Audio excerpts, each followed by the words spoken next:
नमस्कार जय जगन्नाथ। बहुत दिन पर वेलकम करछि लिजा स्नान फैमिली रो आ गोटे फ्रेश मिनी ब्लॉग को। आज हूँ सावित्री अमावास्या। प्रत्येक सधवा नारी आज हूँ सब बड़ दिन। आठी मंदिर जावाई रेडी हो सारे। देखु मो झील देखी केते जोर से कांदुचे। आ मो भाणीजी पिला सावित्री फोटो उठे बेले ठिया होइछन। सावित्री रो पिला एडी गोलिया काटछन।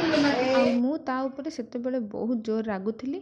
मंदिर जाई आसला सब सावित्री माने सब स्त्री माने सब स्वामी पाद धोई पूजा करती। भी करी एठी मुझे कहीदे देख वीडियो बनाऊँ टे देखिदियो। सी भी देखी हसी दौरान।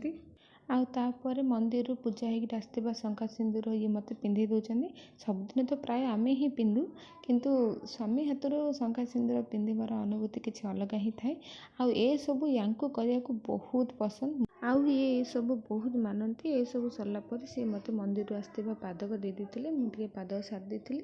आउे ये एठी मो सहित एमती मजा कर वीडियो होची हाँ हो तो कौन है तो खुआऊँगी तो नौनु नौनु कले पछरे मुझे हाथ झिकी खाई किसी एमती थिला आज दिन। आशा करछि आज वीडियोटी आपण मानकु भल लगी। रही राधे राधे।